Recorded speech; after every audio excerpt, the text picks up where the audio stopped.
Will Brooks, Sales Director at Spectrami in the UK, joined by my colleague Grant Tiller. Hi there. Today we're here to talk a little bit about Nutanix Files and what that means.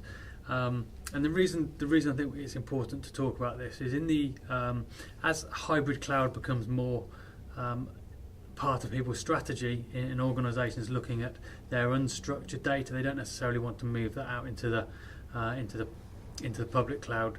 It's not necessarily the best place to put it, and with that we've seen Nutanix, which has already gained a lot of momentum in the private cloud environment, starting to look at how they manage data, and that's what Nutanix Files is, isn't it, Grant? Yeah, absolutely. I think the big benefit really of Nutanix is they've added hyper-converged compute into the mix, and what that gives you on premise is the way to easily expand out with really good performance, standardized hardware. Literally, you can just plug it in and it just works. You've literally got compute on tap. And what they're bringing into the mix with Nutanix Files is the ability to do that with file storage. So all of the benefits that you've had previously with expanding out your compute needs with virtual machines, you can now offer that with your file service. And that unstructured data makes up a massive percentage of what organisations have got and how they look after that. And typically we've dealt with that by probably SANs or in some cases NAS storage, and you grow and that comes to a point where it becomes end of life or it comes full, and then you have to basically throw it all out and start again, which is difficult. Hyperconverged means that's not a problem, because as you start to get to your upper limits, you just add in some more nodes. And is that what? Exactly. So historically with storage it was rip and replace.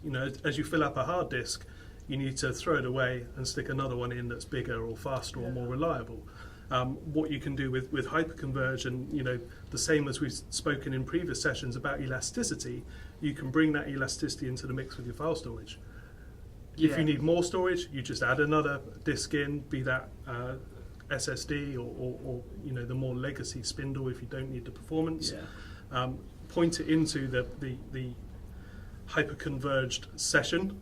And you've then got more storage on tap, the same as you would have had more compute on tap. So on the screen here, we've already drawn a Nutanix Files scenario. So it's got a number of nodes in that cluster, and that's where the data is there. It can be on any of those four, and it's presented back to the user as one. Exactly. One so location. As far as the user's concerned here, they see a single namespace. They've literally just got a bucket of storage there. They're not concerned with what server is it resident on, which data center is it in. The user sees a drive, they can put their files and folders there, just as if they would have done a legacy file or folder drive mapping, back in the good old days. Okay, so this organisation's great, and that's works brilliantly in this scenario. But now this organisation has gone out and it's acquired a new business. Yep. They're not as forward thinking. They haven't got Nutanix Files in place. Okay. So let's imagine that they've got, it could be any one of the storage vendors, but let's say, let's give them an environment, and they've actually got,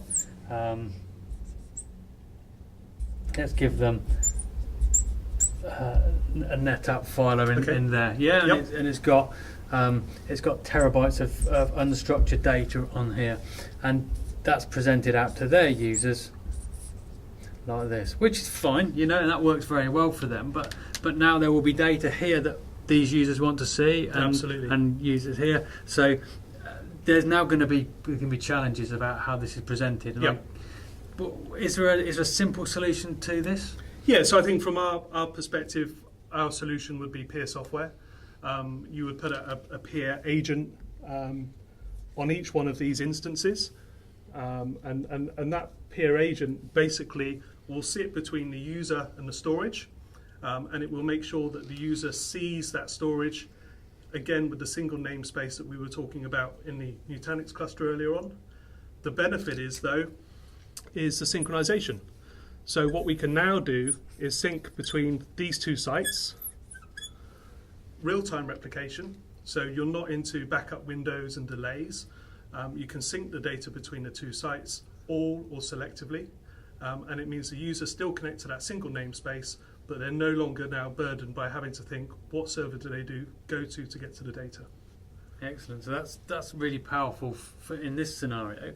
How about the scenario where somebody needs more storage now. So I guess it could be this organisation here. They need more storage. This old NetApp is still working fine, but it's run out of capacity. Is it as simple as I just can draw another Nutanix cluster in here? Absolutely. So, this organisation's expanding out. They've bought Nutanix in the past. They're really happy with the performance. So expanding out onto our secondary site there, they add in another Nutanix cluster. They bring it in once again with another peer agent. So let's just put a peer agent just here.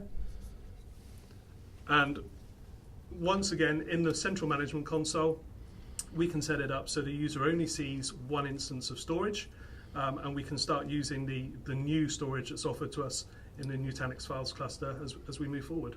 Okay, so just thinking ahead then, what this also does is this is an acquired organisation, but this would work exactly the same in a branch office, remote office scenario, different geographies? Absolutely. So if you take up a user here at the moment who perhaps is working in the UK, if he's moving across to the US, because it's a global organisation, he's going to demand to access exactly the same data as he was in the UK, then the peer agent will take care of the replication between sites. Absolutely.